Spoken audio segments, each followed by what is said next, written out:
Welcome back, dear students. Now we will continue the poem Ode to the West Wind by P.B. Shelley. After discussing the two stanzas, now we will move on to the third stanza. I will recite the poem, just listen to me. Thou who didst waken from his summer dreams the blue Mediterranean where he lay, lulled by the coils of his crystalline streams, beside a pumice isle in Bai's Bay, and saw in sleep old palaces and towers quivering within the waves' intenser day, all overgrown with azure moss and flowers so sweet the sense faints picturing them, thou for whose path the Atlantic's level powers cleave themselves into chasms, while far below the sea blooms and the oozy woods which wear the sapless foliage of the ocean know the wise and suddenly grow grey with fear and terrible and despoil themselves. Oh, here again in the third stanza of the poem, the poet directly addresses the west wind as you woke the Mediterranean from its summer dreams. So, wind, west wind, came from the Mediterranean from its summer dreams. That blue sea, which lay wrapped in its crystal clear currents, was snoozing near an island made of volcanic rock in the Bay of Bai near Naples. Even it is said that P.B. Shelley wrote this poem in Atom in the year 1819 in Italy. So, outside the woods, it is said that he has written this poem. In the waters of the bay, you saw the ruins of old places and towers, now submerged in the water's thicker form of daylight. These ruins were overgrown with sea plants that looked like blue moss and flowers. So they are so beautiful that I faint when I think of them. You whose path turns the smooth surface of the Atlantic Ocean into tall waves, while deep below the surface sea flowers and forests of seaweed, which have leaves with no sap, hear your voice and turn grey from fear, trembling, losing their flowers and leaves. Listen to me, west wind. As I told you, dear friends, it is superhuman, it is supernatural, it has a lot of energy and power in it. The west wind is so uncontrollable, it is a superhuman being, it is most spiritful, it is having a lot of energy. That is why the poet is the poet thinks that it is most fearful, trembling, and even the flowers, trees, fruits, seeds losing their flowers and leaves. So the the fearfulness of the west wind is described in the third stanza. In the next stanza, very interesting stanza, if I were a dead leaf, thou mightest bear, if I were a swift cloud to fly with thee, a wave to pant with beneath thy power and share the impulse of thy strength, only less free than thou, O uncontrollable. If even I were as in my boyhood and could be the comrade of thy wanderings over heaven, as then when to outstrip thy sky speed scarce seemed a vision.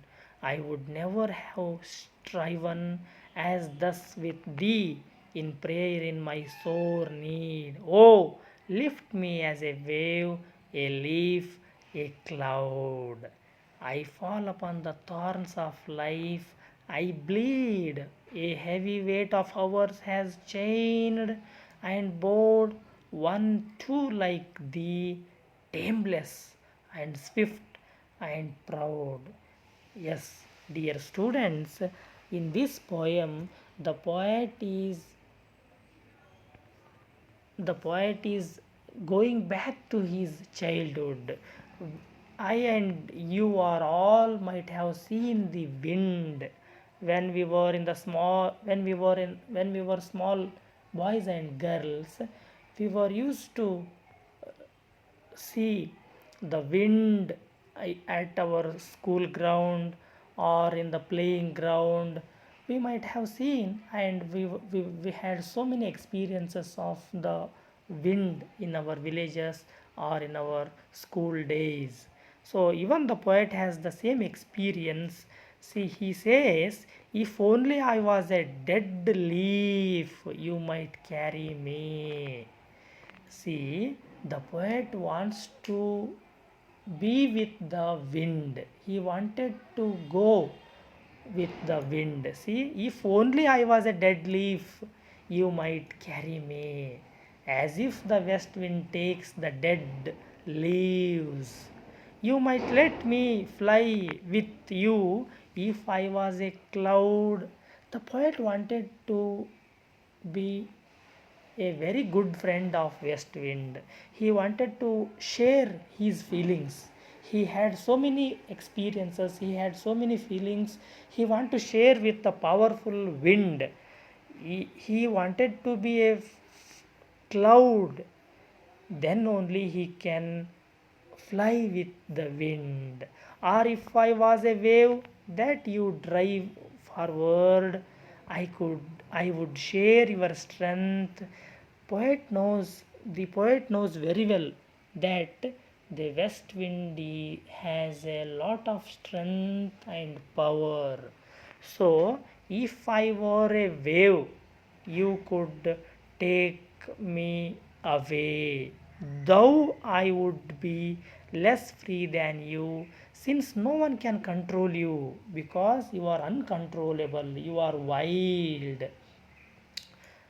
If only I could be the way I was when I was a child, when I was your friend, wandering with you across the sky, then it didn't seem crazy to imagine that I could be as fast as you are.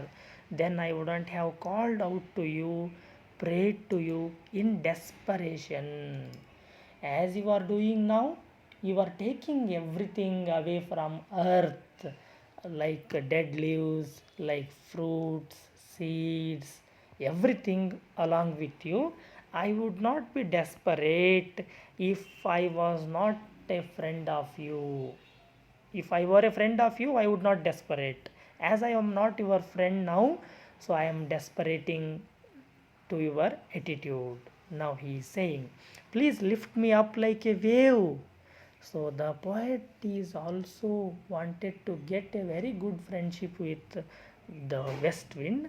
So he wanted to be like a wave or a leaf or a cloud. I am falling into life's sharp thorns and bleeding. Time has put me in shackles and diminished my pride. Though I was once as proud, fast and unruly as you, because of the time, because of the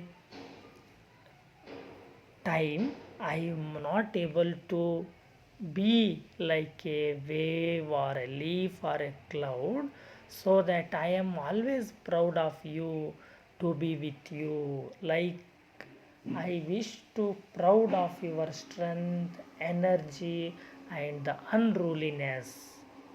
and we would like to discuss the last stanza of the poem. Make me thy lyre. Even as the forest is, what if my leaves are falling like its own? The tumult of thy mighty harmonies will take from a both a deep autumnal tone. Sweet thou in sadness, be thou spirit fierce, my spirit, be thou me, impetuous one. Drive my dead thoughts over the universe like withered leaves to quicken a new birth, and by the incantation of this verse, scatter as from an unextinguished hearth ashes and sparks my words among mankind. Be thou my lips to unawakened earth, the trumpet of a prophecy. O wind, if winter comes, can spring be far behind? We will discuss the this stanza in detail in our next class, dear students.